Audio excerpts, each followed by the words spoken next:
Hello, today on my channel you will hear an amazing story about life. I hope you enjoy this story. This one struck me to the core. Honestly, I still can't forget it. Enjoy watching. Alice furtively glanced out the window. Outside the window, on a bench in the driveway, Gob was hugging another painted girl. Gob was Alice's neighbor, with whom she had been secretly in love for several years. The tall, muscular, handsome man had been a constant part of her dreams. But on the short, overweight girl with glasses, the guy did not even look. He was accompanied only by the prettiest girls in the neighborhood.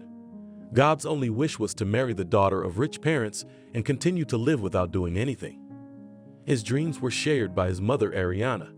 The woman also all her life strived to snatch a rich husband and therefore always dressed provocatively and brightly painted.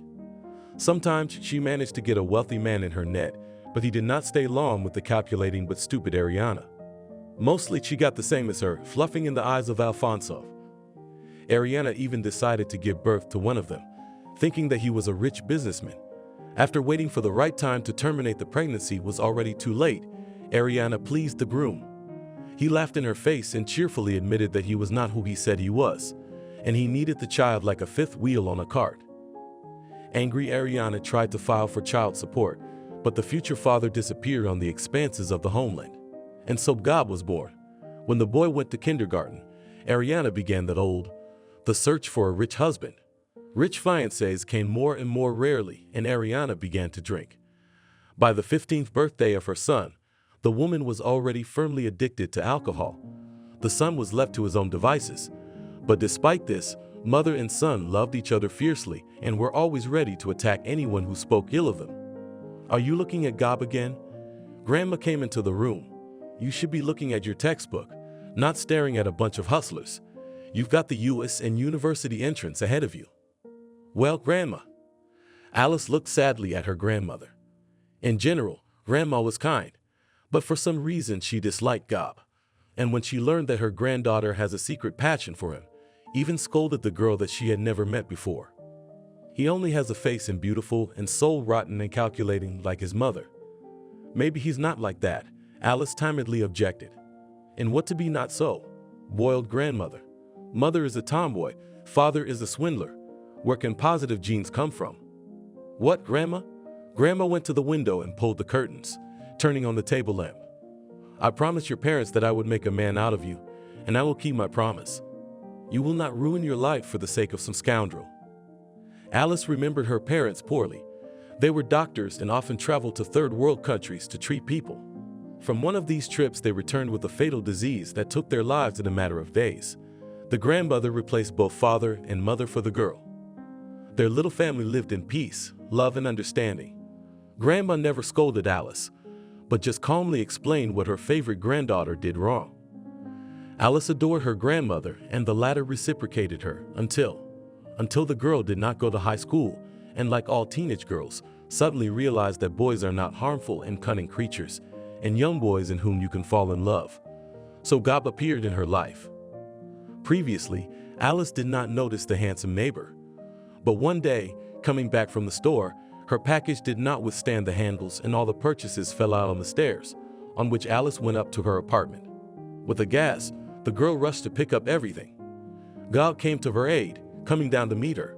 Thanks to the guy, Alice suddenly noticed how handsome he was, and his laughing eyes, framed by long as a girl's eyelashes, and had all conquered the heart of the young girl. You are clumsy, Gob said cheerfully and went on his way. And Alice remained standing, looking in his wake, until her excited grandmother called her. Alice? What's wrong? I saw you come in the doorway, but you're still gone. It's all right, Grandma. Alice woke up. It's just a torn bag. Every evening now went in the same order. Alice dreamed of how, when Gob left school after 9th grade and got a job at a construction site, Alice's grief was not limited.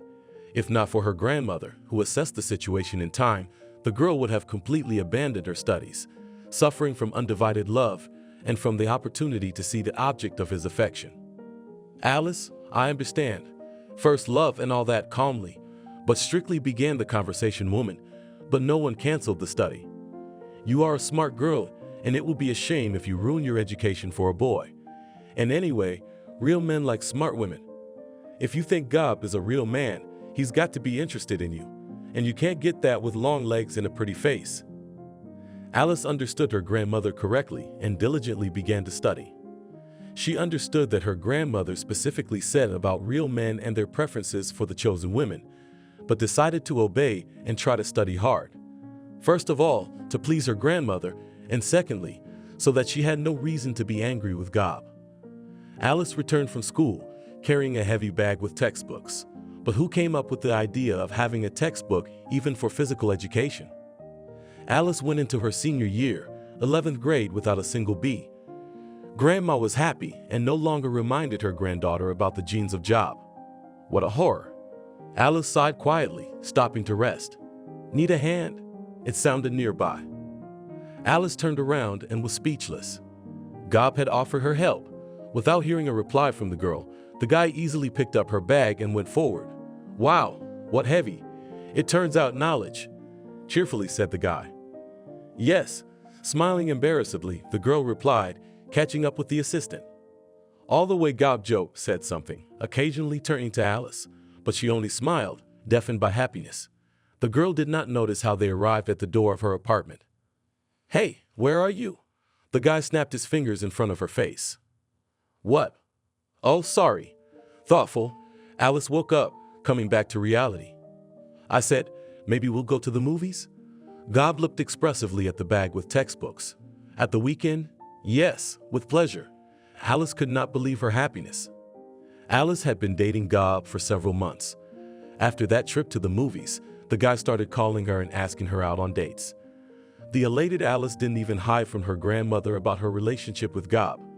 The old lady reproachfully shook her head, secretly hoping that her granddaughter in time to realize what a scoundrel she contacted. But time passed, and Alice was still running on dates to the neighbor. In order not to worry her grandmother, the girl continued to study well, but to enter after school at the university in her plans is no longer included, at least on a full-time basis. She was going to marry Gob right after graduation, especially, from time to time, the guy hinted at it, reasoning that he was ready to marry. The school year was coming to an end. Alice was intensively preparing for exams and at the same time thought about how to present the news to her grandmother and her imminent marriage and distance learning. Her head was buzzing with excitement before the exams and the upcoming conversation with her grandmother. Alice decided to go for a walk in the park.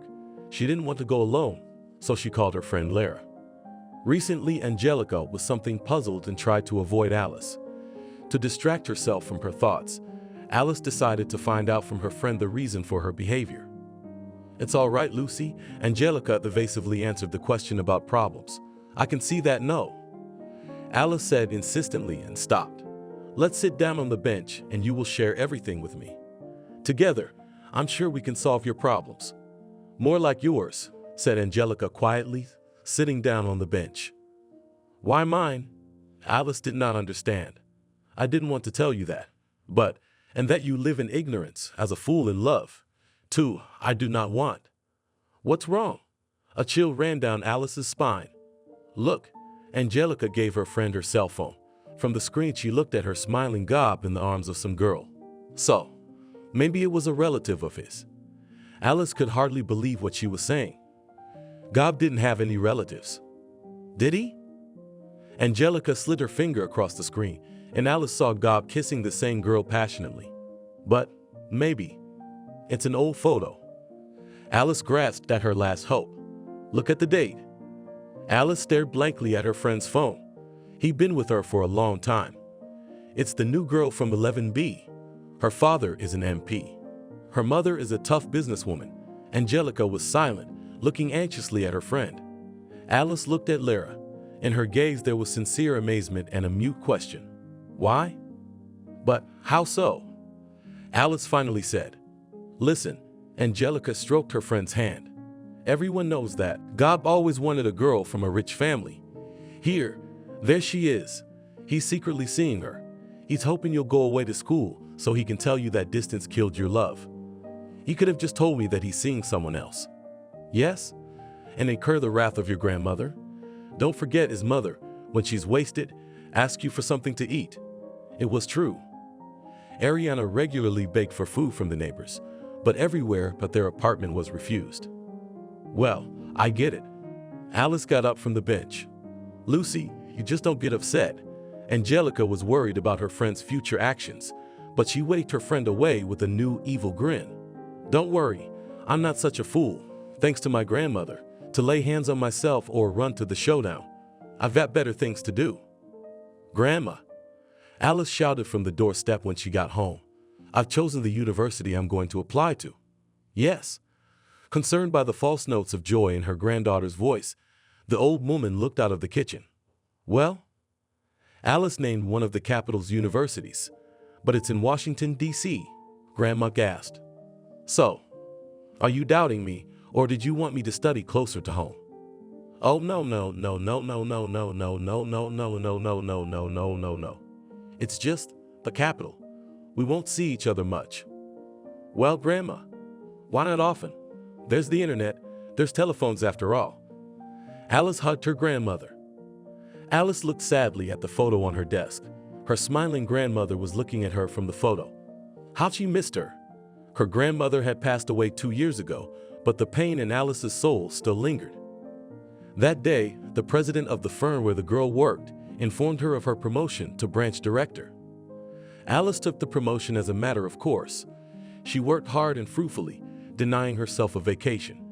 And now the bosses appreciated her diligence and intelligence. Bah! Can you imagine? I am now the director of the branch. Alice shouted into the phone.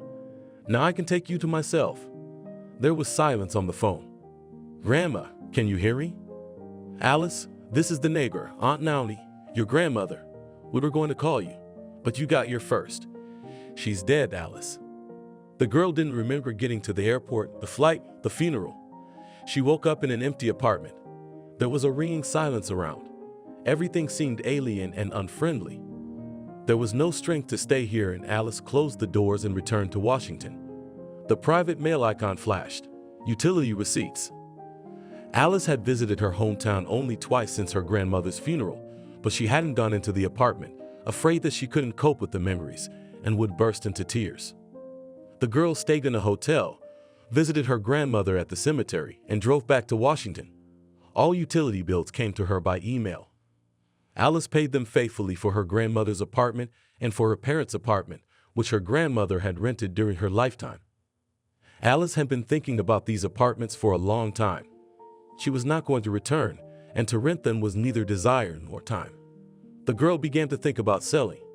Moreover, in Washington she lived on a rented apartment, and although her salary allowed her to rent a place, but still she wanted her own personal. Life is long, no matter how it turns out.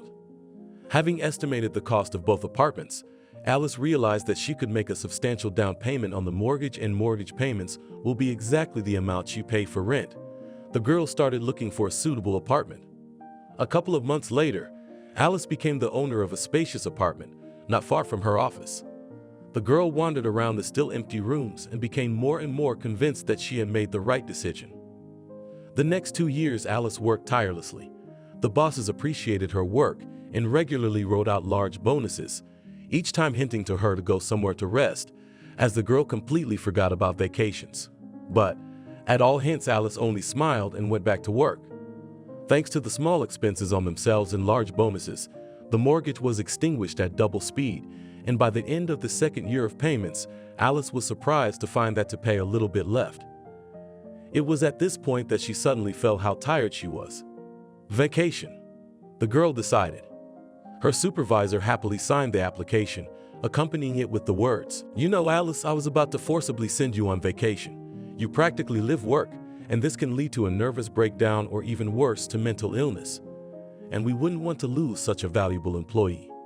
Therefore, I want you to forget about work and sunbathe on some islands for the next month. And after your vacation, we'll discuss your participation in the board of directors." "Thank you, Frederick," smiled Alice and bought tickets to her hometown. She needed to accept and let go of the past, which made her cry at night and afraid to organize her personal life. Alice wandered the streets of her hometown and wondered how ridiculous looked modern buildings of shopping malls, entertainment complexes, and modern cottages among the long unrepaired gray houses of the residents. "Almost like me," Alice grinned sadly. "I'm like that old 5-story house, stuck in my memories and problems of my youth, trying to fit into Moscow business society. The girl shook her head, shedding the dull thoughts. She didn't notice how her feet led her to her grandmother's house, or rather, already to her grandmother's former home. Now there were complete strangers living in her apartment. After standing for a while under the windows of her former apartment, Alice turned to leave. "Alice, you?" A familiar, joyful voice made the girl look around. A woman with a stroller was hurrying towards her from the playground. She was followed by a boy of about 5 years old, Angelica. The girls hugged each other. "I never thought I'd see you again." Angelica pulled away, looking at Alice. "Wow, what a woman you've become. Just a Moscow young lady. Where are your glasses?" A small operation restored my sight. Alice was also looking at her friend. "Okay, let's not stand in the street. Let's go to my place. It's time for the little ones to go home." Having fed the children and put the youngest to bed, and the eldest turned on the TV, Angelica began to ask her friend, "How are you? They say you are a tough businesswoman. However, I never doubted you. It's a shame your grandmother didn't live longer." After briefly describing her life, Alice asked about her friend's life. "What about me? I graduated from the local university. While studying, married Mishka. You know him, from the parallel school. I went on maternity leave. Then a second one. I practically never worked in my specialty. My husband is nice, calm, unpretentious. So I relaxed. I put on extra pounds and stopped pampering myself. And you, I see, on the contrary, you've lost weight, you've gotten prettier. All stylish and modern." "The position obliges," smiled Alice. "So it's good. I don't work and I don't seem to have anyone to make beauty for. And you for a long time?" "A month or so." "So it's great," explained Angelica. "And where are you staying? I heard you sold your grandmother's apartment." "Yes, I sold it. I'm staying in a hotel." "No way. What hotel? You have to move in with me right away." My friend was indignant. No. Alice answered hastily, "I don't want to embarrass you." "What embarrassment? You won't bother us at all. Come on. Harry will come home from work and we'll go get your things." "I'm sorry, Angelica, but no," Alice said softly. She didn't want to spend her vacation at her friend's house, envying her family happiness and at the same time being annoyed at the presence of familiar, but still strangers with her on the same territory. "I'm used to living alone, so I can forget myself and appear in front of your husband in nudity. And why do you need an extra person in the apartment?" "Well, that's the way it is. We can see each other anytime." "Well," Angelique seemed disappointed in Alice's decision, "so it's up to you. But you promised me we'll go to a nightclub together?" "Absolutely. What about the kids?" "Harry can babysit. At least I'll have some fun and relaxation from all the years I've been a housewife. I hear the new nightclub in the neighborhood is a blast." "Well, when are we going?" "Let's go on Saturday." "Great." Alice spent the next few days before the weekend enjoying the peace and quiet of the small town. She visited her grandmother at the cemetery, tidied up her grave, and put up a new monument. She walked a lot, stopping at street cafes and observing the people of the town. Alice also met with her friend every day. They sat on the playground watching the children, went shopping, walked to the park, and talked. Alice wanted to ask about Joe, but she was shy. And what could they tell her about him?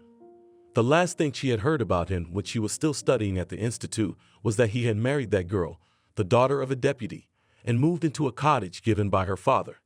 His dream of getting rich through a successful marriage had come true. Saturday evening came. Girlfriends, as planned, went to the club. Alice looked with interest at the club premises, made in the most modern traditions. "Not worse than in your Washington, right?"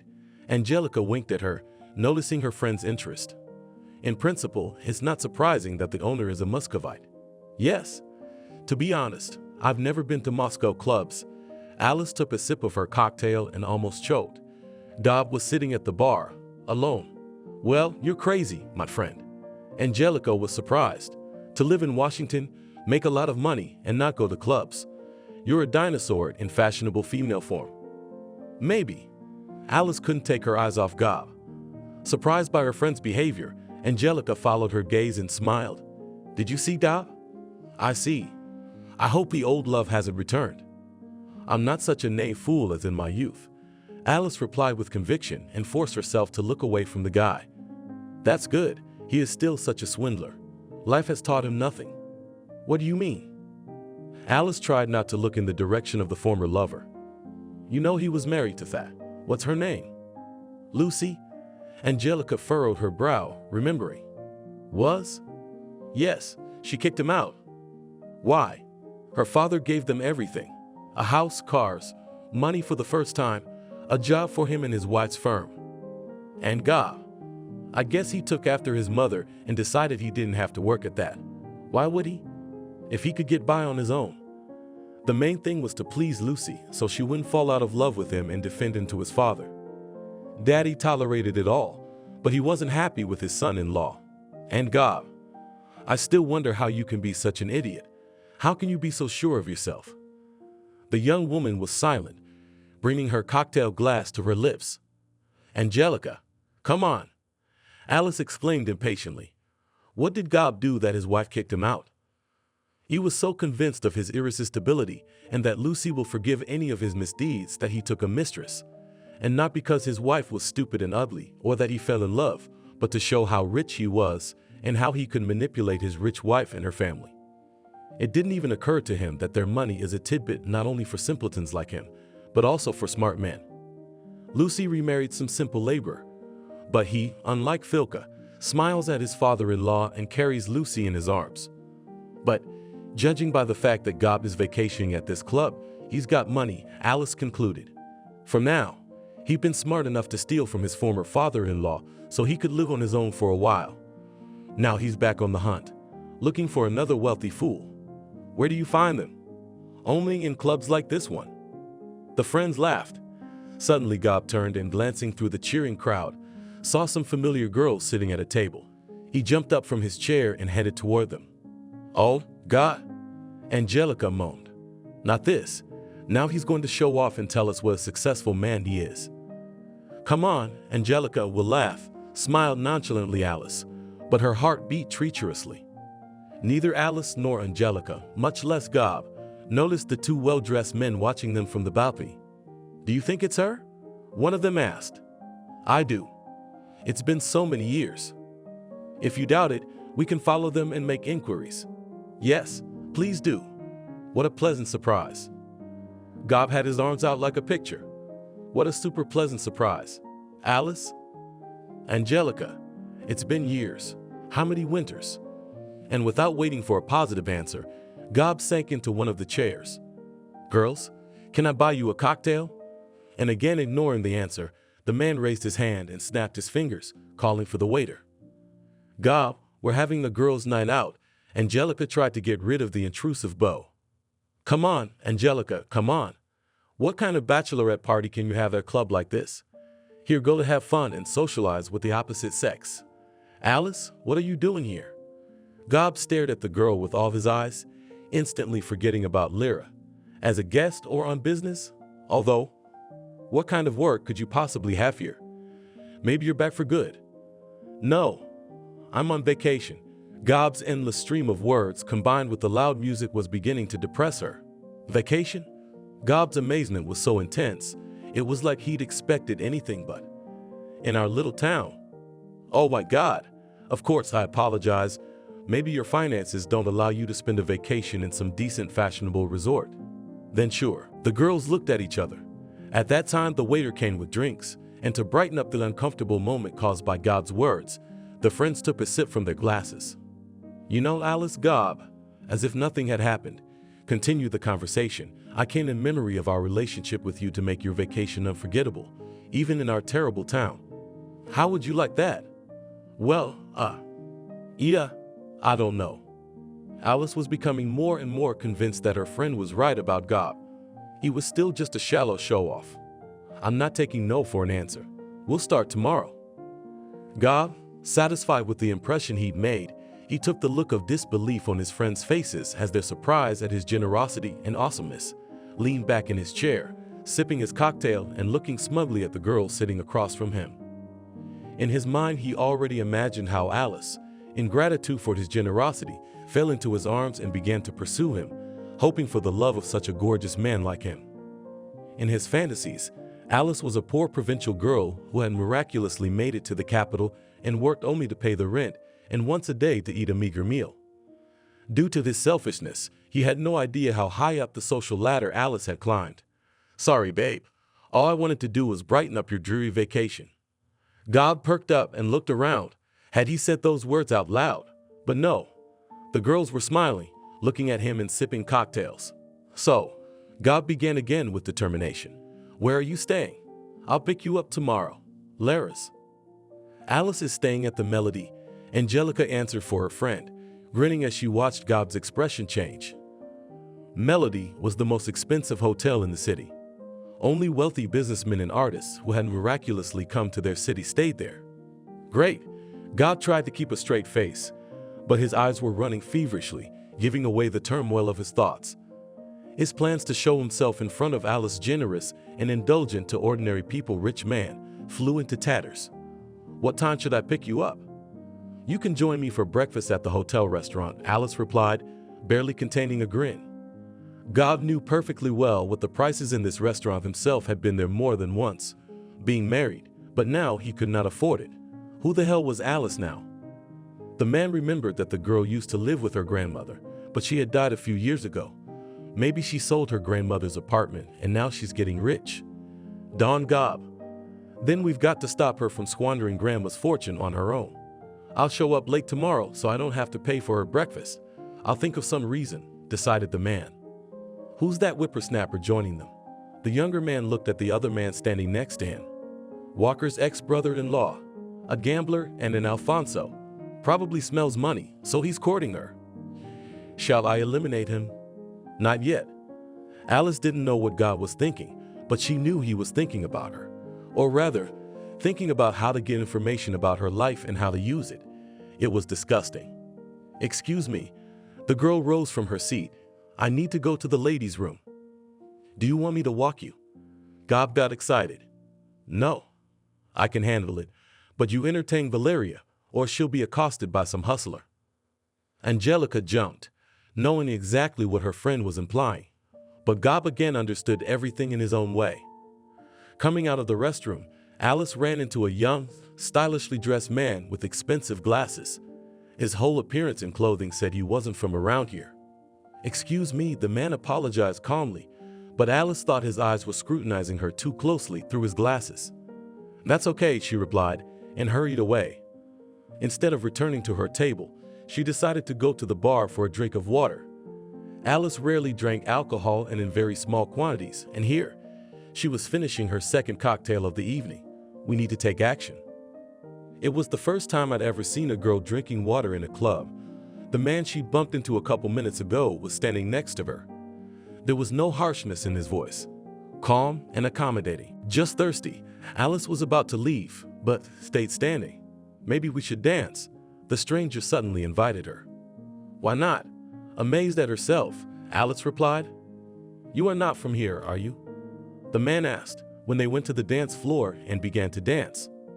"Why do you think so?" "You're not dressed like everyone else. You hold yourself differently. The look, not local." The man listed her dissimilarities like he was reading a boring text. "You're wrong. I was born and raised here," Alice replied. "So you left and lived in another city for a long time." The man smiled and looked her straight in the eyes with a calm, slightly stare. "You're right about that.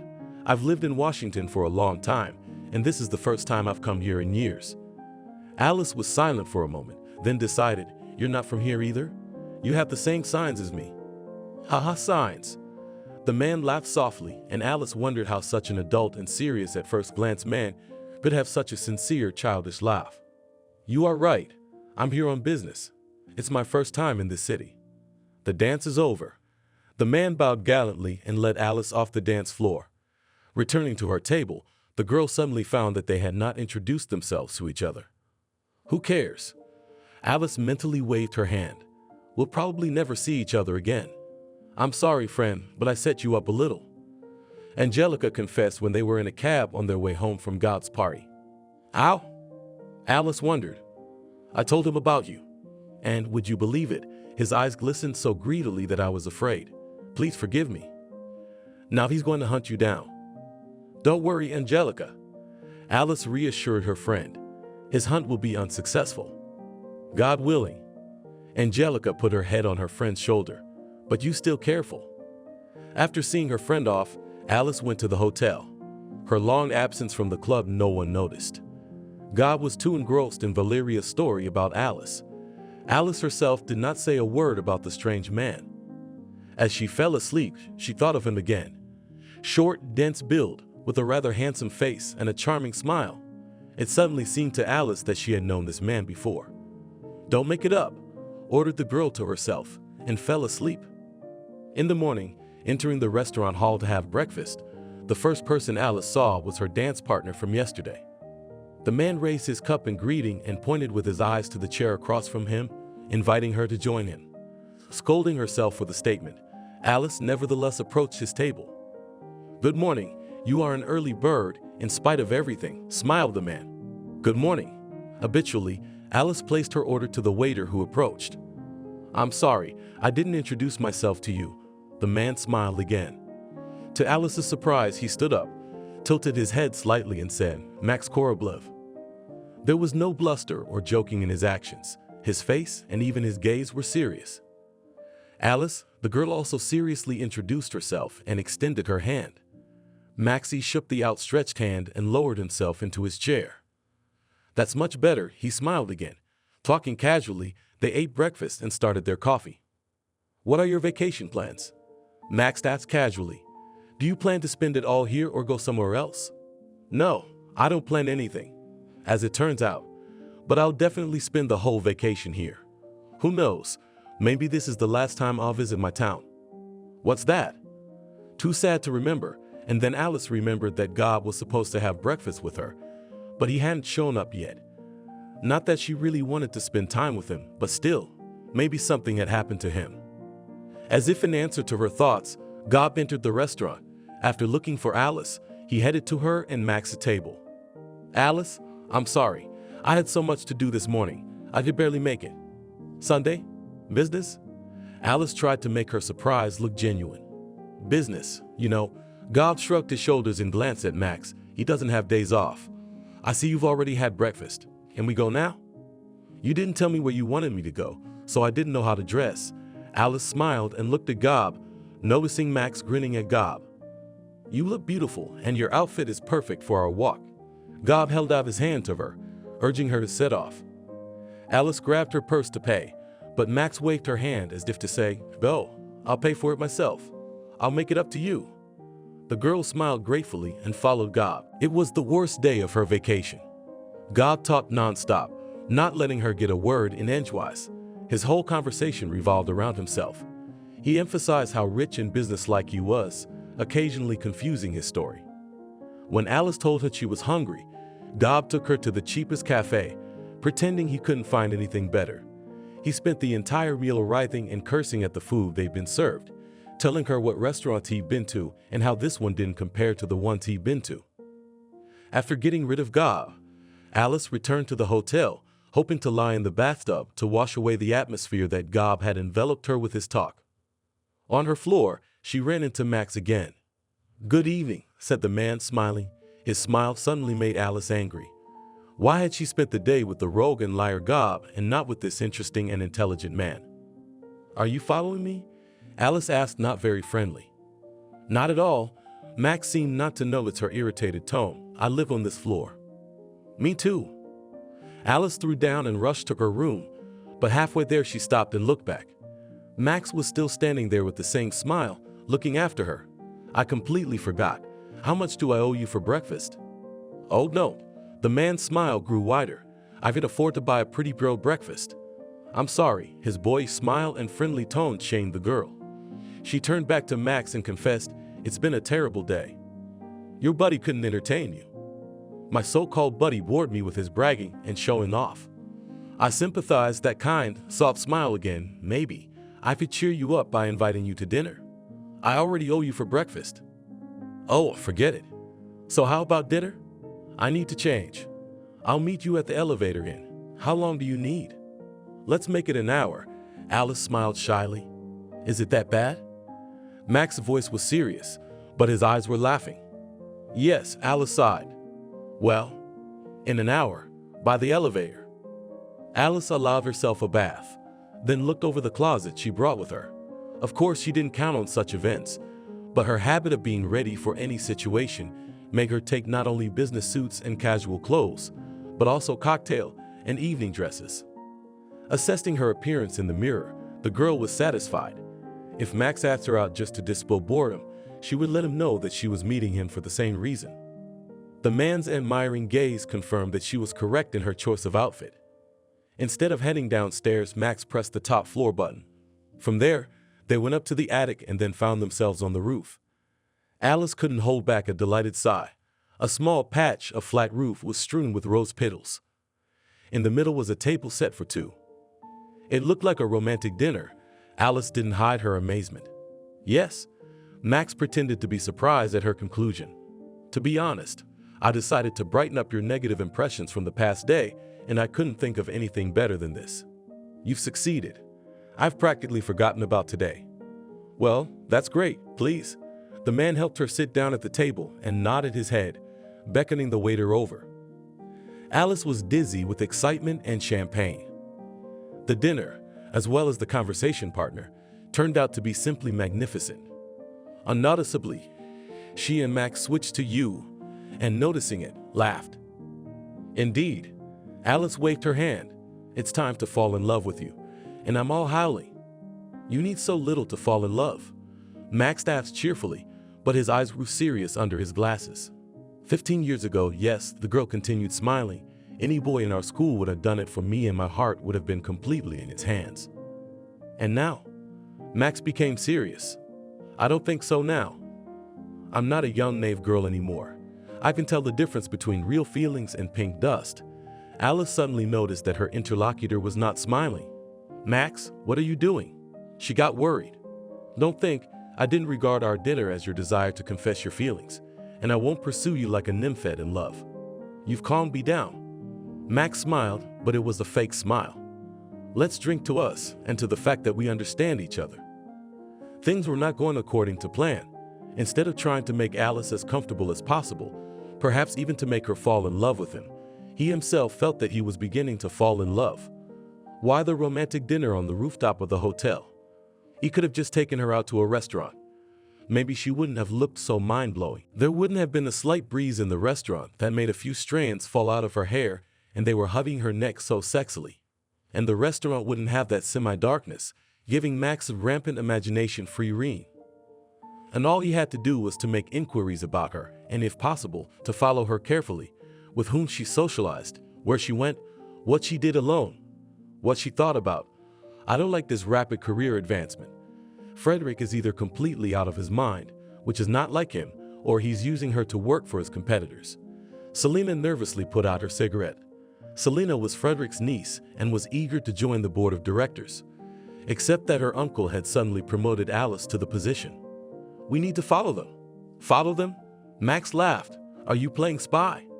There's no time for games. Frederick is leaving. His seat is vacated, and I have to sit in it. Selena looked at Max pleadingly. Max, I found out where she's going. To a small town. And it's very suspicious. Maybe she's having a meeting with her competitors. Or is she plotting to destroy the company? Max, keep an eye on her. Keep an eye on her. Find out what she's up to, and I'll find a way to take advantage of it.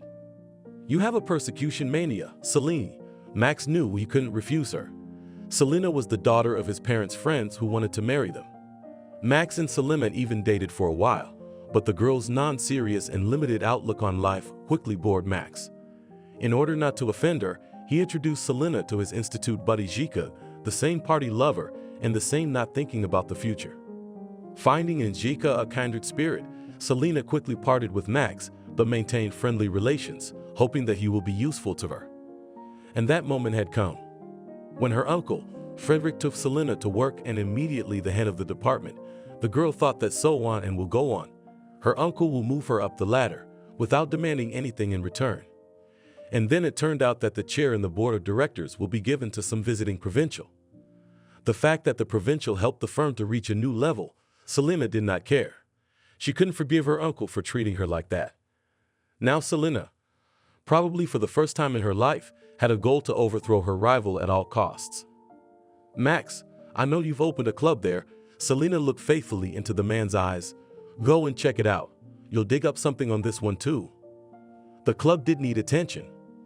Max agreed, but he didn't even expect that the calculating bitch provincial, as Selena presented her, would turn out to be such a sweet, beautiful, and intelligent woman. After their first dance, he realized that he wouldn't be able to get her to talk, and the only thing he could think of was to make the girl fall in love with him, but he fell into his own trap. He walked her to her room, desperately trying to find an excuse to stay with her longer.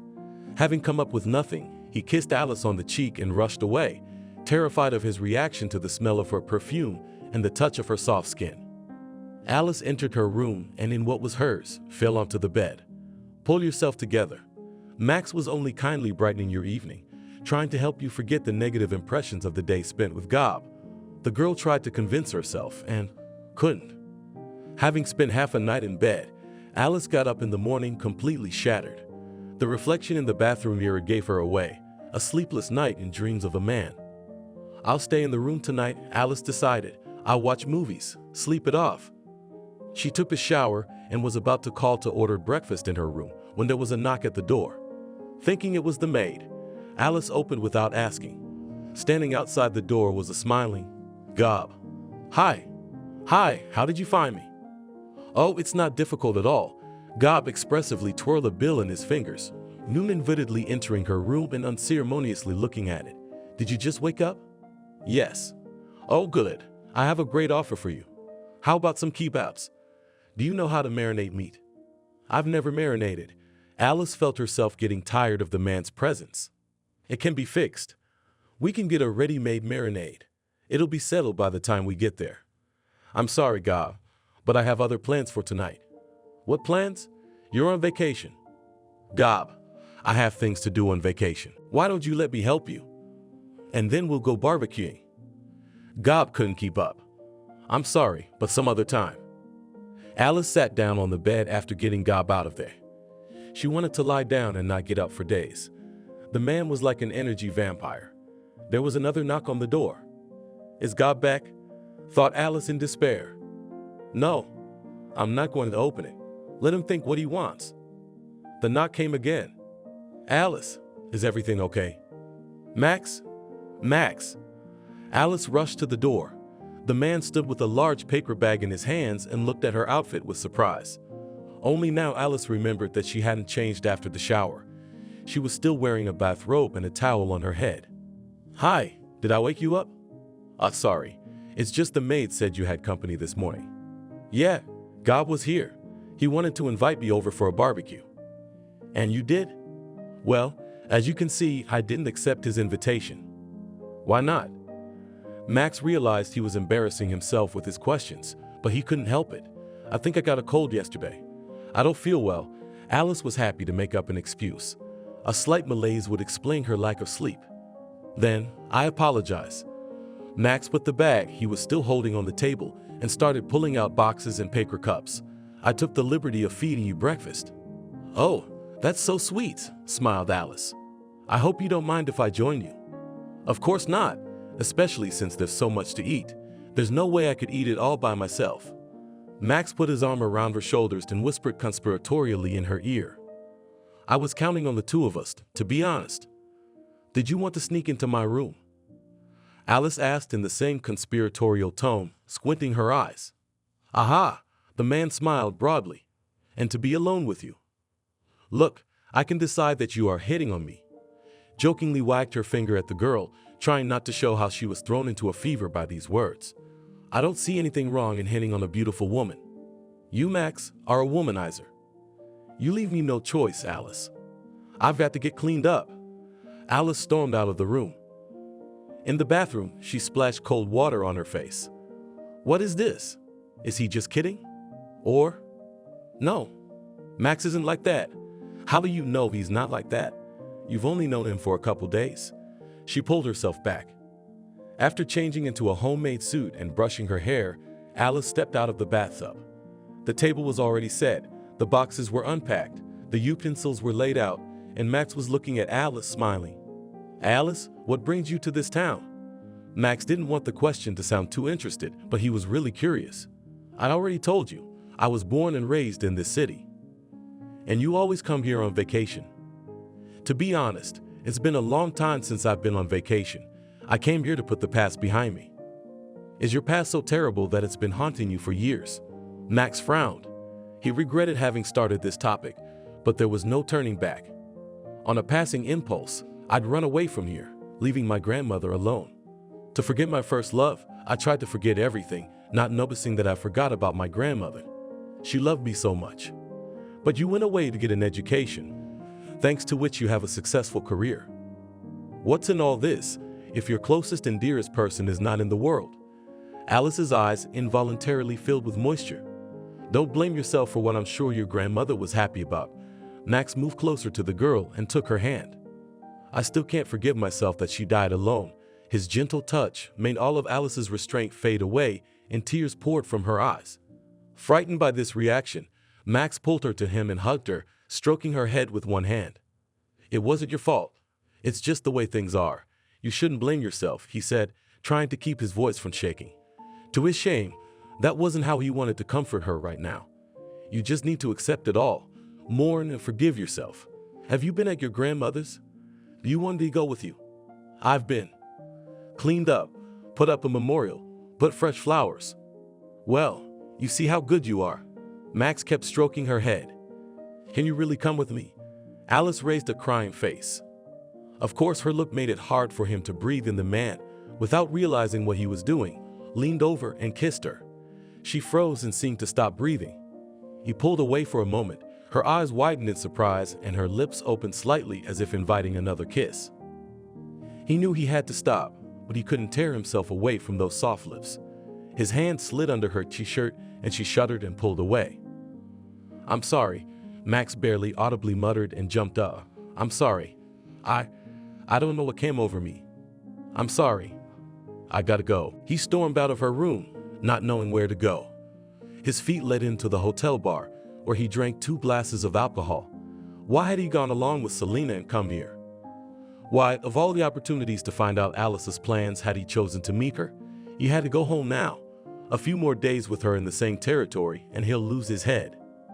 Alice, where did you disappear? Valeria's voice in the phone took Alice from thinking. I'm sorry, that's something that swirled. With Filka. I told you not to get involved with that rascal. I told him everything about you drunkenly. He won't just let you go. Don't worry, I got gob off my ass.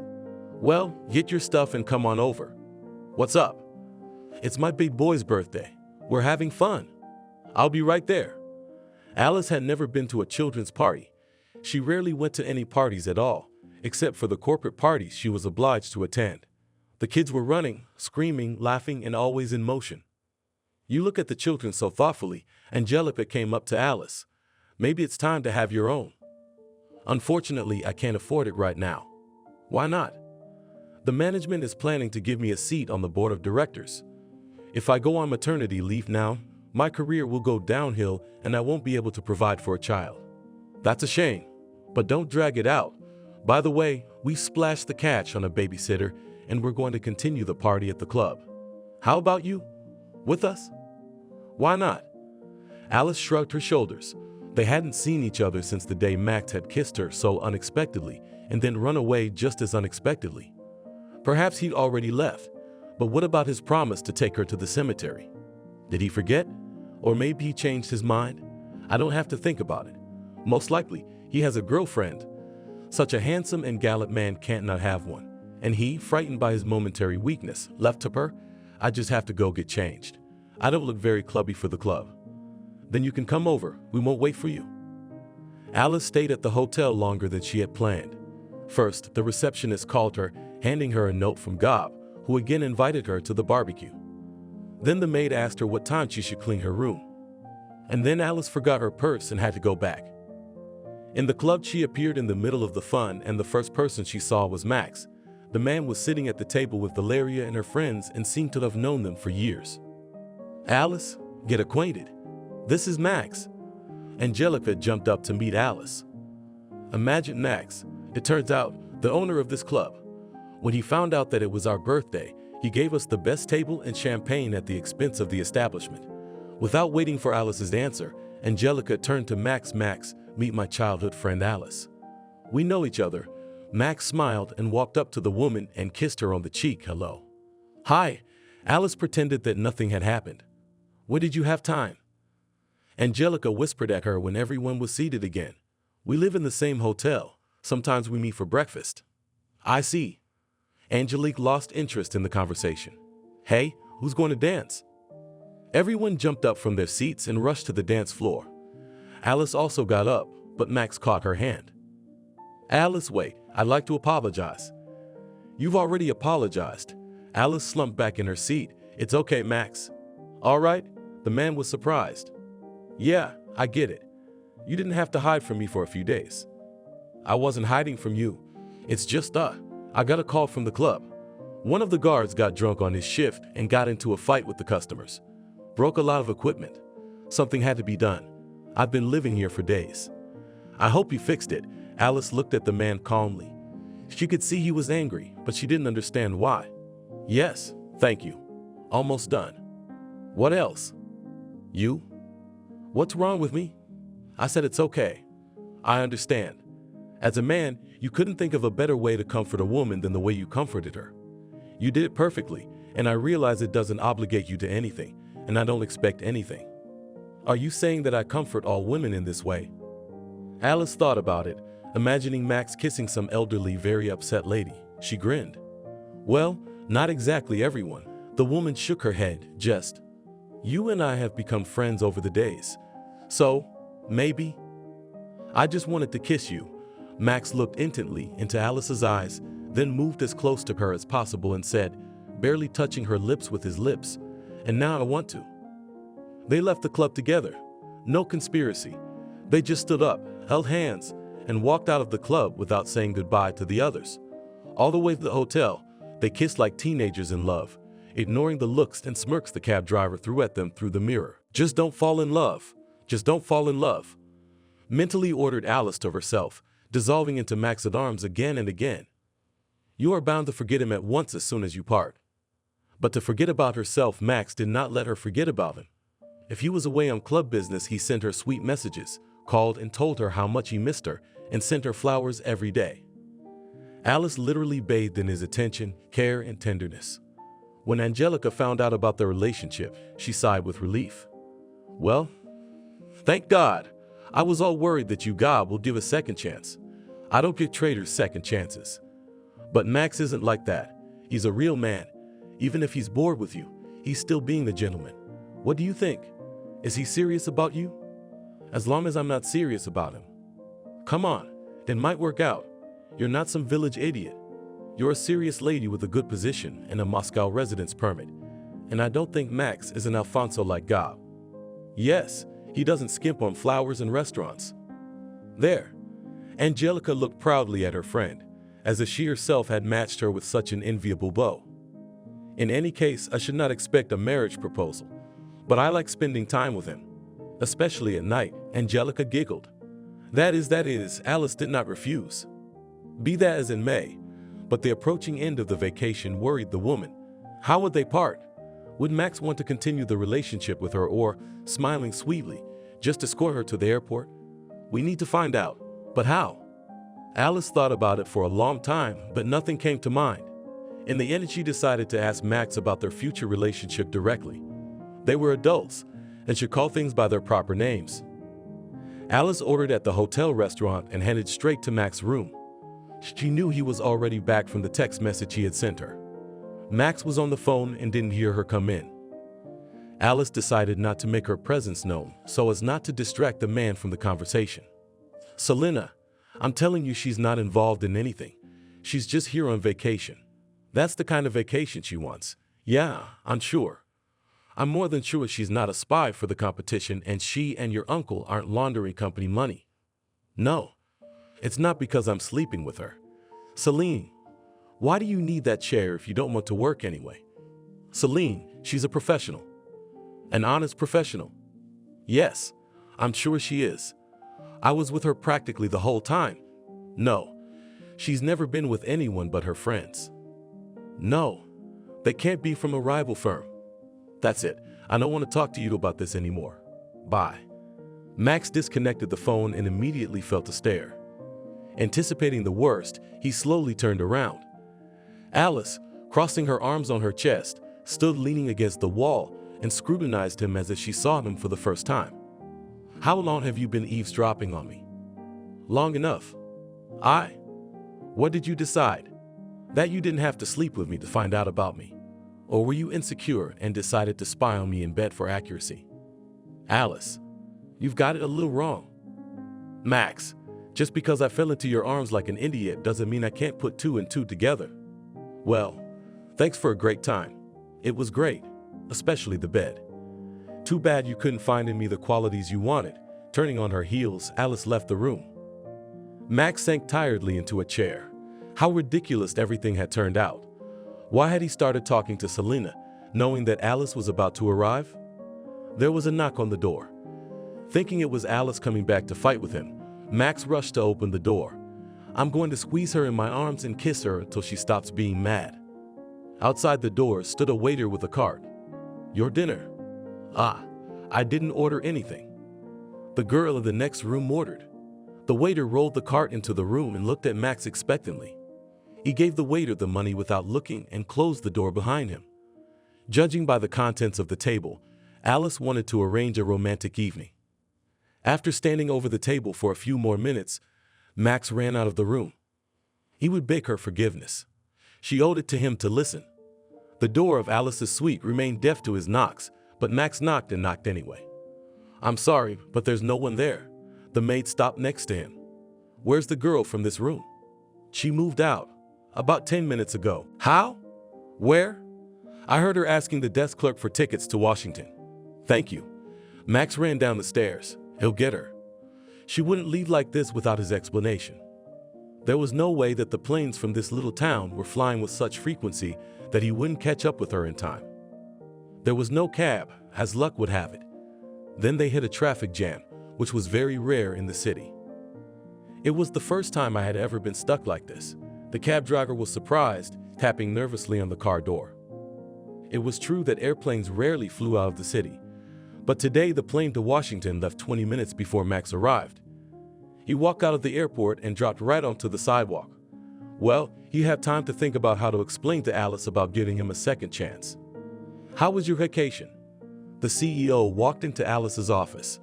"Thank you, John. It was great. I really needed that vacation." "That's great. So you'll start your new responsibilities with renewed vigor.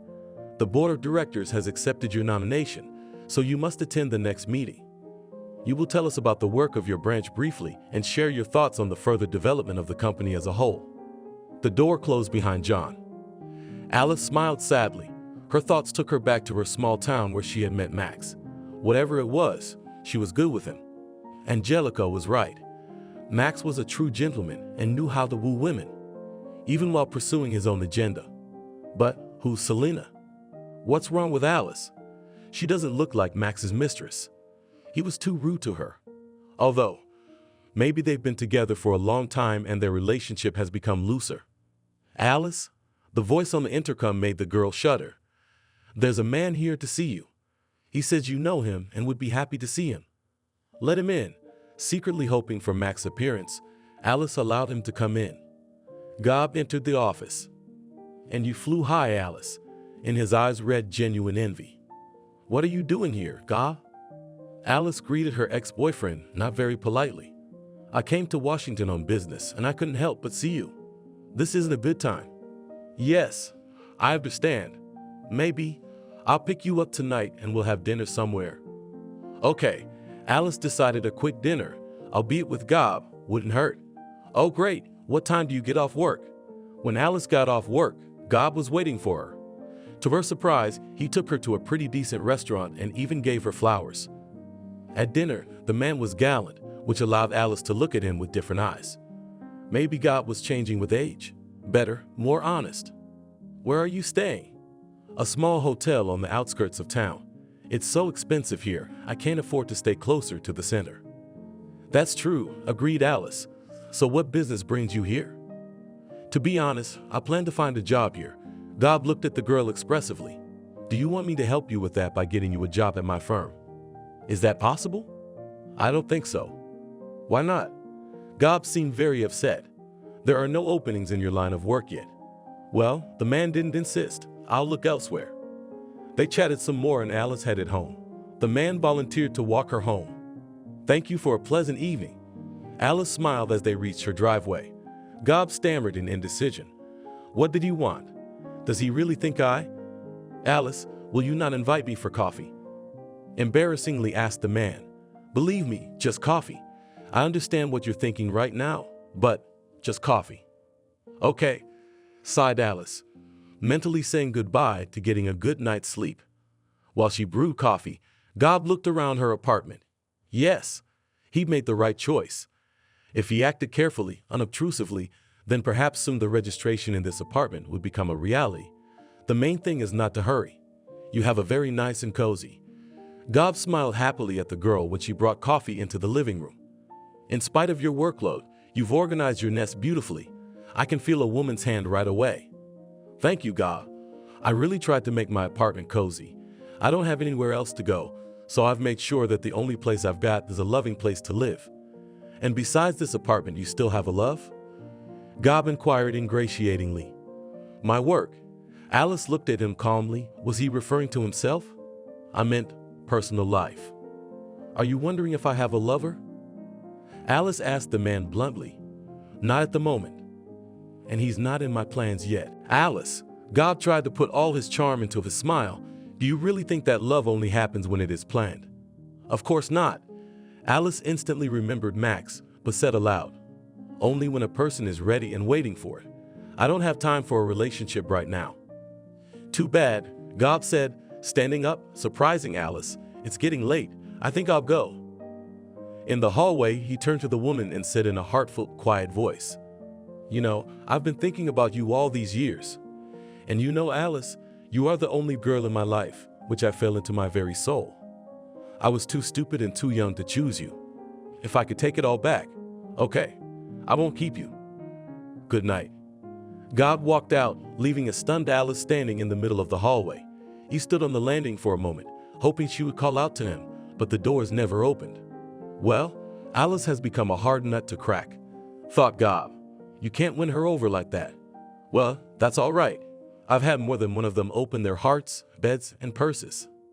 Alice returned to the room, cleared the table, washed the cups, and went to bed. But sleep did not come. It was clear that Gob was trying to get something from her, and most likely it was a mercantile interest. It was strange that Alice was ready to give in to his confessions, knowing his greed and insincerity. Perhaps Max was the reason for that. You wouldn't get out of her head. Every night he appeared to her in her dreams and made her forget everything. Several times she tried to find him, but each time she'd stopped herself. Why? This meeting would only bring her misery. It was better to leave things as they were. And if she didn't remember that overheard phone conversation, the rest would be the best thing that happened to her. We need to calm down and give us a break. It's probably just a normal attraction brought on by a change of scenery. Yes, Alice is a beautiful woman, but haven't you had many beauties? Plenty. But she's the one who won you over first with her intelligence. Max looked out the airplane window. It had been several days since their parting with Alice. At first he wanted to rush after her, but then he changed his mind, deciding that maybe it was for the best. There was no guarantee that his feelings wouldn't cool down in a couple weeks after they were back together. Maybe the everyday life, work, and daily chores that weren't there on vacation would ruin their relationship, leaving anger and disappointment in each other. And Max didn't want the memories of Alice to become unpleasant. She's the one who will have unpleasant memories of you if she believes you again, and you, having cooled on her, will be spinning around like a frying pan, scolded Max to himself. But what makes you think you'll grow cold to her if she's still on your mind and her face is before your eyes? If every woman you try to call Alice, if every night she comes to you in your dreams and makes you remember everything that happened between you. Max squirmed in his chair. We need to calm down, he thought again. Gotta give us time. Sorry to interrupt. I'll be quick. Gob's voice sounded pleading. I'm leaving tomorrow. Could you and I meet up? I want to have a farewell party, if that's all right with you. Alice had been seeing Gob almost every day for 2 weeks. It was beginning to seem to her that the Gob from the past and the present Gob were very different people. The Gob from the present was kind, humble, caring, and loving. He didn't talk about it, but he looked at Alice with eyes full of adoration. He invited her for walks, to cafes. A couple of times they went to the movies. Once even went to the theater, after which they discussed for a long time in some bar the play. And not once did Gob let anything get to him. He kissed Alice on the cheek and went home.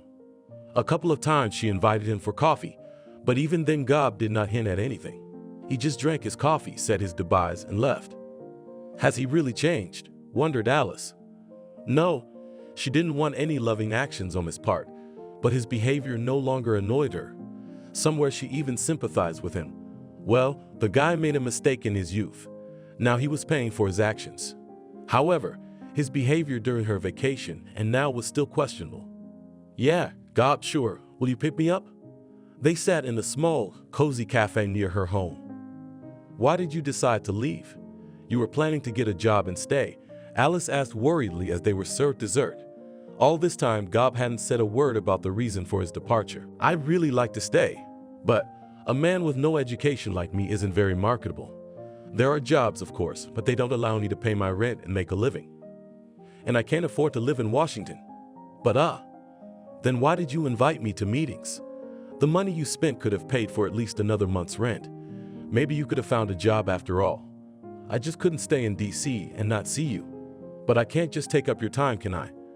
A girl like you should get the best a man can give her. Alice didn't know what to say to that. The words that came out of her in the next minute stunned her more than Gob himself.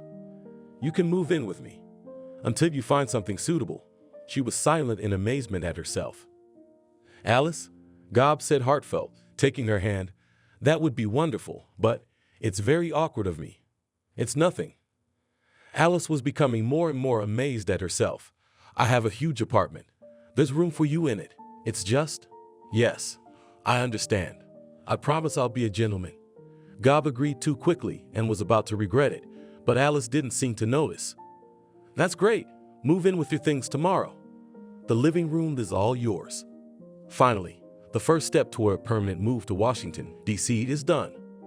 Gob walked around Alice's apartment looking like a master and couldn't believe his happiness. His method of taming the girl had paid off. She herself offered him to move in with her. Look, so in a month they will get married, and after some time, not long, as Gob planned, the apartment in whole or in part will belong to him. Alice left for work, wishing him a successful job search, which he had no intention of doing. Why? She herself will start supporting him in a couple of days, then fall in love and forget that he has to work somewhere. Alice sat in her office and tried to prepare for the upcoming board of directors, but the speech was not on her mind. Gob had been staying with her for 2 weeks now, and there had been no progress on getting him a job, nor were his invitations to go out. Every night she had dinner, his caring attitude, and his lamentations about his lack of luck with his job. Moreover, Gob began to hint more and more openly at the development of their relationship, casually hugging her, telling her how much he liked her, even occasionally going into the bathroom when she was there.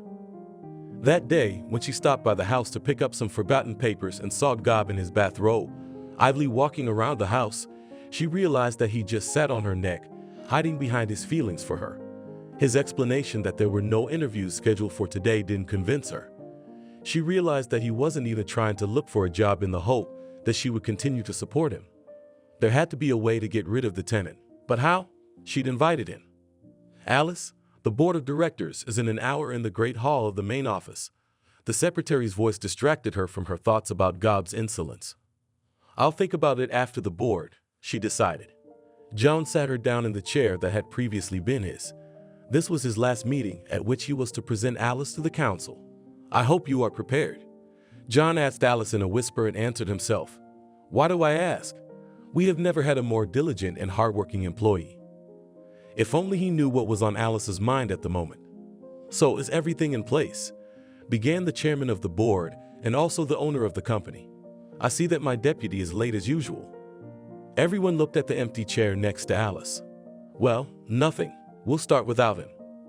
At that time, the door of the main conference hall opened and in it entered Max. Sorry, I'm late. As always, force majeure at the worst possible moment. I'll explain it to you later, Alexander. The chairman nodded understandingly, from which Alice realized that the reason for the late deputy was really good. Well, let's begin. Today on the agenda.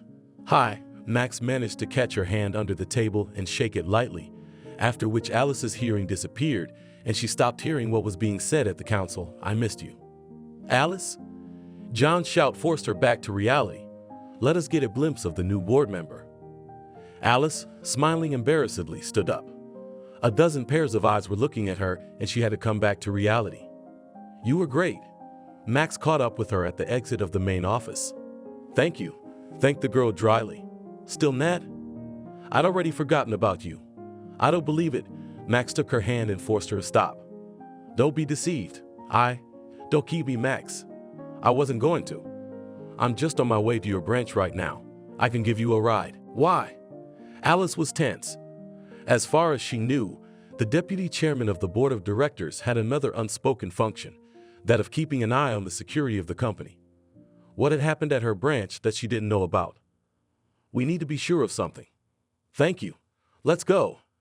Alice tried not to show her excitement. Half a block from her office, Max suddenly stopped. What? What's wrong? Alice tried to hide her excitement at Max's proximity behind her anger.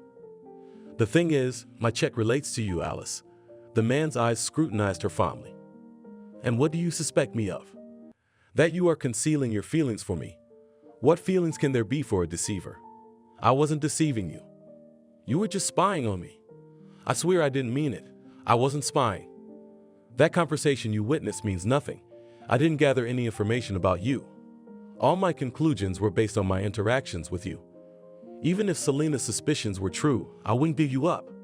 It's just words. You've had time to think them up. No, I've had time to think about everything that's happened to us. And what did you come up with? That it would happen over and over again. You're lying. Alice grabbed the door handle to get out, but Max was quicker. He quickly caught her and pulled her to him. For a second they devoured each other with their eyes, then passion made them forget the words they had spoken. Alice paced nervously around her office. Again and again, Max's words echoed in her ears. Instead of finding out how he turned out to be the vice chairman of the board of directors of the company she worked for, finding out who Selena was and why she sent a man to spy, saying everything she thought about him, Alice just gave in to passion and answered Max's kisses like a mad woman. Max drove her to the office and promising that he would come back to the legal department. Why do you need our legal department? Alice asked him afterwards. I will come and tell you everything. 2 hours passed and Max still did not show up. From excitement, Alice could not concentrate on work.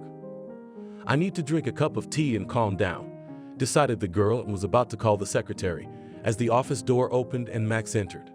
The frightened secretary ran in after him. Max, what are you doing? I had to report you first. It's all right, Catherine. Alice calmed the secretary. Make us tea? Coffee? She turned to the man. I don't need anything. I won't be long. Alice nodded to the secretary to leave. No sooner had the door closed behind Catherine than Max jumped up to Alice and started kissing her hotly again. Max, with difficulty, the girl pulled away from him. You're acting like impudent. I just missed you very much, and I'm glad that we finally met. You weren't in a hurry. I really wanted to find you right away, but then I thought about it. What's all this? You and I are adults, and we realize that a sudden attraction can end just as suddenly. And then what? Fights and lies and a bad breakup. Why not? We could just talk and break up in a civilized way, like adults. You came to it right away, and it took me a few weeks to realize that you should not miss the opportunity, even for a short time, to be happy. And with you, I feel happy. Alice looked him carefully in the eyes, and then walked to her desk and sat down. Max settled down in the chair opposite. I'm sorry, Max, but I don't even know what to say right now. You appeared so suddenly and said so much. I have a lot of questions for you. I'm sure you do. But why don't you ask them after work tonight? Over dinner. Tonight? Alice was worried. So many events related to her feelings had happened today. She was afraid that in the evening she wouldn't be able to assess the situation correctly and would behave like a fool in love, which she would regret later. Max leaned across the table to her and took her hands in his. Well, what are you waiting for? Yes, and you probably can't wait to ask all your questions. But I think we'll solve them now, won't we? Alice gently released her hands from his. Work? Yes, now Max agreed. Why did you go to my law department? Max looked at her slyly and smiled. Where were you during the board meeting? They were discussing new nuances of company management, so I went to discuss it with your lawyers. Alice blushed. She's the one who has to make her lawyers aware of any changes. Don't worry, I'll explain everything to you later. And I should have visited your branch long ago to see everything with a fresh eye. One person, even as smart as you, cannot always assess the situation. Alice was silent. Max was also silent, looking at the girl with a slight half smile. How much he missed her. It would take a lot of effort to behave like a gentleman in the evening. How long have you been on the council? Decent. But what about your club? Clubs. One doesn't interfere with the other, especially since Alexander is one of the co-owners. When I first started the business, he invested a lot of his money in it. Then when he saw how I was doing, he asked me to be his deputy. But you've been away for so long. So what? I've been given a free schedule as long as I can react quickly in an emergency. Is your being late today an emergency? Where? Had a branch near Moscow. The boss there decided to make some not-so-legal deals. But we'll talk about that later too. Why haven't we ever met? You're a bid specialist and a great manager. Your branch is one of the perfect ones. I only come to the bad ones. Today, I told you it's no big deal. My appearance will encourage your employees to work hard. And I don't. Alice was offended. I've already said you're a great leader, but your subordinates should occasionally see that they are interested in them in higher management. I'm sorry, but I have to go. Max got up from his seat. Alice also got up. They walked together to the door. Who's Selena? Alice blurted out. The department head at the main office, my ex-girlfriend and current buddy. See you tonight, my sweetheart. Max kissed her again, not letting her say anything, and quickly walked out. Ex-girlfriend? A buddy. What the hell is going on anyway? Alice was still standing at the door when a timed knock sounded. Come in. Alice, the receptionist, came into the office, her face frightened. Is something wrong? Max has never visited us before. Everything's fine, Catherine. Just the company is slightly changing the concept of management. He decided to personally control everything. It's just, you look like that. I'm sorry. Alice glimpsed herself in the mirror on the wall. Yes, hair slightly disheveled, eyes glistening frantically, cheeks scarlet, no lipstick on her lips. To be honest, I was a little startled to see him too. Please make me some herbal tea. All right, right away. Catherine disappeared into the waiting room. Alice went to the mirror, fixed her hair, painted her lips. No, you can't do that. I need to cool my head and get in the mood for work. I'm waiting downstairs. Max's voice in the phone made Alice worry again. After his departure and a cup of tea, she finally got to work, and soon there was no trace of the excitement caused by his appearance. In the car, she looked herself over and grinning said, I need to change. Max looked at her too and smiled.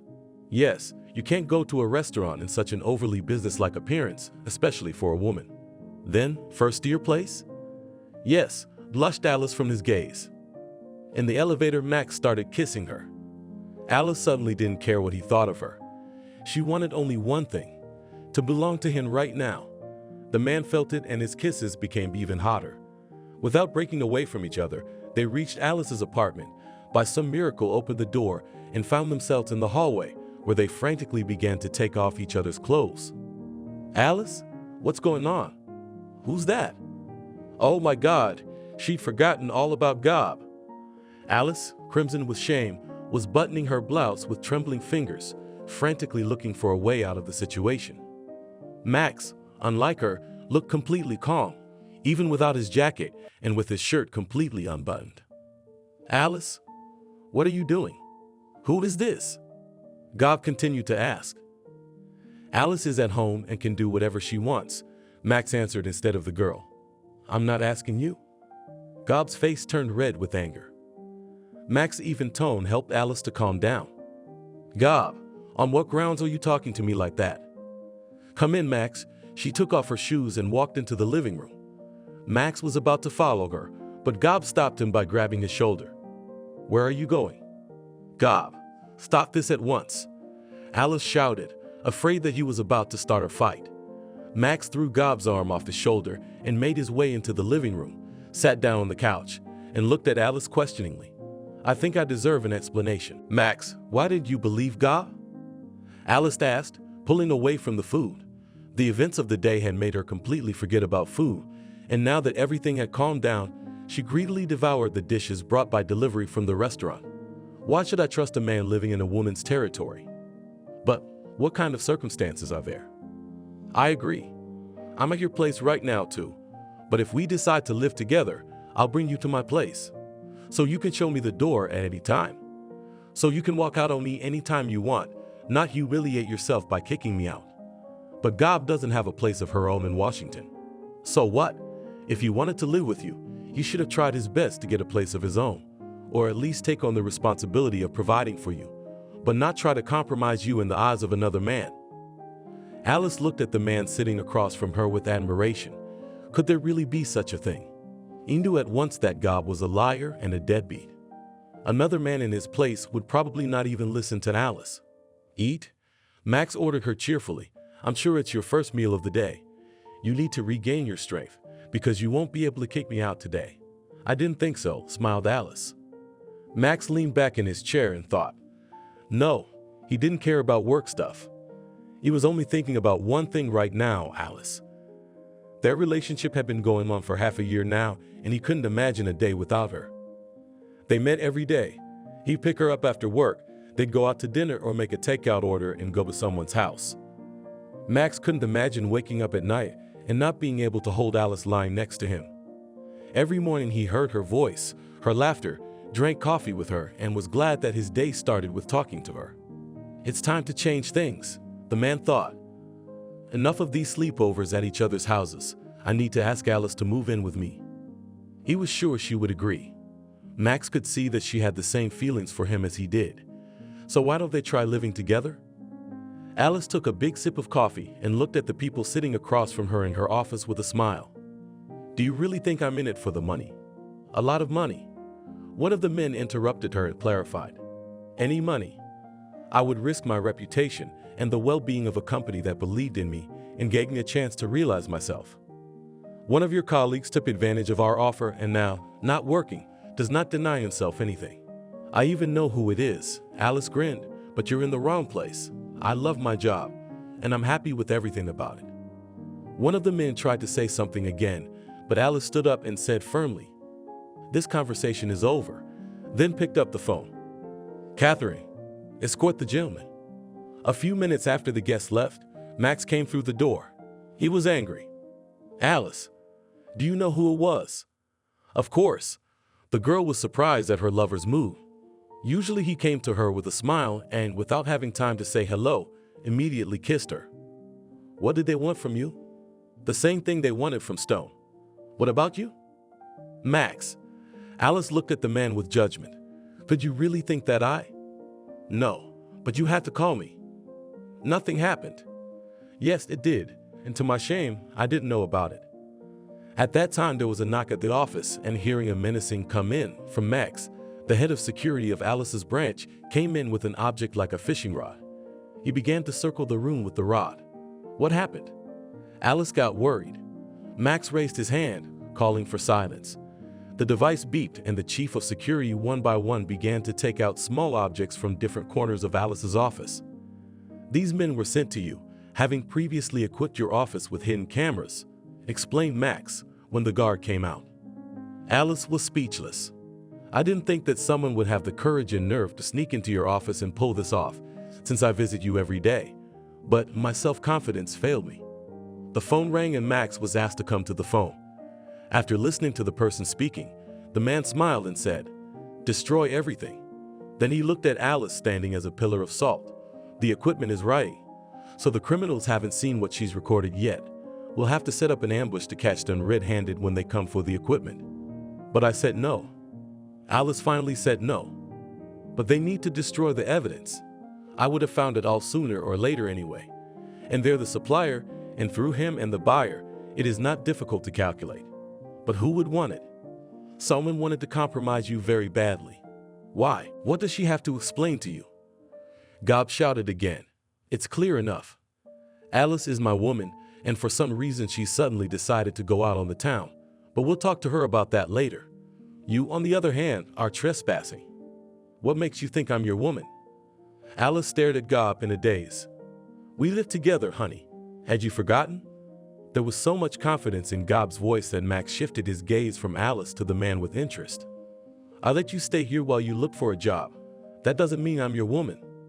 Come on, honey, calm down. Gob came up to the girl and tried to hug her. I realize that you're not used to a permanent relationship yet and you're looking for new ones out of habit. But this will pass soon. Are you out of your fucking mind? Alice couldn't believe her ears. This homesteader is still trying to insult her. Alice, I understand. Gob continued as if nothing had happened. Now, let's show our guest out. Alice recoiled from his new attempt to hug her and looked helplessly at Max, who was sitting with a calm smile on the couch. So Max said lazily, first of all, if you stretch your naughty hands to her again, I'll tear them off. Secondly, you philia are unconvincing. And thirdly, judging by your fantasy sayings, you are already here for a long time. There was silence in the drawing room. Alice looked at the man with amazement and admiration. Gob opened and closed his mouth like a fish, not knowing what to say. Max stood up, walked over to Alice, and put his arm around her shoulders. I guess we're here for the long haul. Do you have anything to drink? Max, whispered the girl, raising her head to him and looking into his eyes incredulously. I hate that you thought of me that way. Max smiled and led her towards the kitchen, assuming the drinks were in there. I recognize that Alfonso. He's from your town. I think he decided to seduce you and get a Moscow residence permit along with the content. And you, out of the goodness of your heart, let him into your house. Thank you. Alice quickly kissed the man on the lips and took out a bottle of cognac from the locker. At the man's surprised look, she replied, I keep it for such an occasion. Judging by the fullness of the bottle, you haven't had such an occasion yet, grinned Max and took the cognac from her hands. Do you want some? Yes, thank you. What are you guys doing? Gob stomped around the living room at a loss for what to do. We're waiting for you to pack up and leave. Max calmly replied and took a big sip. You have no right to dispose of someone else's house. Gob's dreams of a prosperous existence were crumbling before his eyes. That Alice's man was not jealous at all and paid no attention to his words. Neither did you, by the way. Max grinned. Alice invited me here herself, and you have no right to kick me out. Gob was grasping at straws. After everything you've said about me, Alice interjected, I don't want you in my house anymore. You've already had a good vacation at my expense. Pack your things. But where am I going? I don't even have money for a ticket. Gob seemed to become smaller in stature. Max set down his glass and went out into the hallway. Picking up his jacket from the floor, he took out his purse and tossed Gob a few bills. I think that'll do it. 20 minutes later, the door slammed shut behind Gob. Max looked at his watch and shifted his gaze to Alice. I'm afraid my table reservation has already been taken, and I've had a drink. Is there a decent restaurant nearby that I can get into right now? While I'm getting cleaned up, the only place we can get to is the beer bar on the corner. But I can make my own dinner. That sounds like fun, Max smiled, but I don't want us to waste any time. He picked up his phone and placed an order, then walked over to Alice and pulling her to him suggested, can we finish what we started in the elevator while the food is being brought in? To take or put someone else in your place? Alice walked slowly through the office and sat down on a small sofa against the wall, who was spying on her. The last time she was spied on was Max. And now, he was supposedly the first to discover the surveillance and destroyed the dirt on himself. Alice looked up at Max. He understood without words and immediately found himself beside her. Alice, don't even think about it. I have nothing to do with it. The girl was silent. In her head did not fit that Max is with her for someone else's mercantile interests. For all the time that she met with him, he showed himself more than a decent man. But in a quiet pool or something. Look, Alice, Max spoke calmly, though he was seething inside. You're a smart adult woman. Can't you just give me a chance and believe me? Just trust me. And you'll realize in a couple of days that I had nothing to do with it. Alice remembered how, on their first meeting with Max in Washington, D.C., she had gotten into an unequivocal position with Gob. Max hadn't even hinted that he didn't trust her. So why wouldn't she want to trust him? Max, really, I want to. She didn't know how to explain what was eating her. He sat down next to her and gave her a hug. Honey, I promised you'll be the first to know about the traitor. Now I have to go. I need to find that spy as soon as possible. You should go somewhere else too, by the way. Why? Our spy will try to cover his tracks. We'll find out who in your branch doesn't work for you. Catherine? Max looked at the secretary without stopping. Alice is not feeling well. I'll take her home and you cancel all her meetings. Okay, Max, the secretary smiled understandingly. Almost every person in the company knew that the deputy chairman of the board of directors and their Alice had an affair. No sooner had closed the reception door behind the bosses as Catherine immediately grabbed the phone and chirped. Imagine, ours is probably, yes. It was to be expected. Such men are not missed, and she's a real piece of work too. After such news, the whole administrative office buzzed like a beehive, and nobody noticed how one of the employees got up from his seat and went somewhere. Max, satisfied, was on his way home to Alice. The traitor had been found on the spot, but that was not what pleased the man. He was happy that now Alice would stop suspecting him and perhaps even accept his proposal. Proposal? Max braked sharply, which almost caused an accident. Why offer a favorite girl cohabitation if you do not intend to break up with her in the next many years?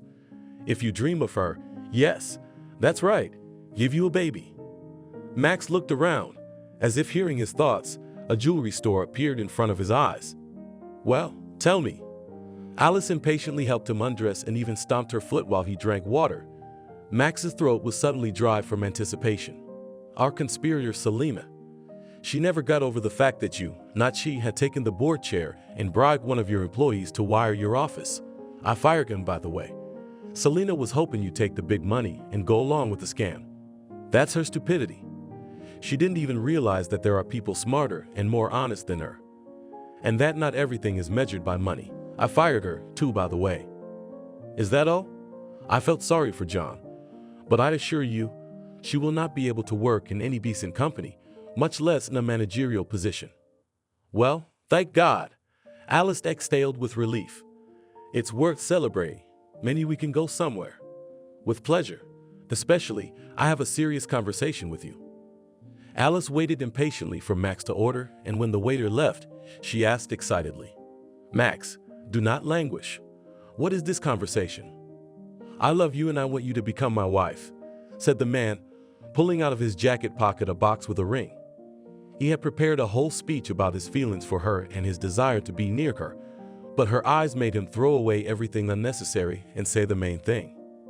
Alice looked at him with eyes widened with surprise, in which tears were beginning to appear. So you will marry me, repeated Max, frightened by the long pause. Oh, Max, after Gob's betrayal, I didn't think I could trust any man, but you gave me back my faith and love, and I've decided to give myself another chance. And I'm gonna take it because I love you. And yes, I want to be your wife. Thank you for watching this video to the end. Subscribe to the channel. Like it, write comments if you like the story, and see you on the channel.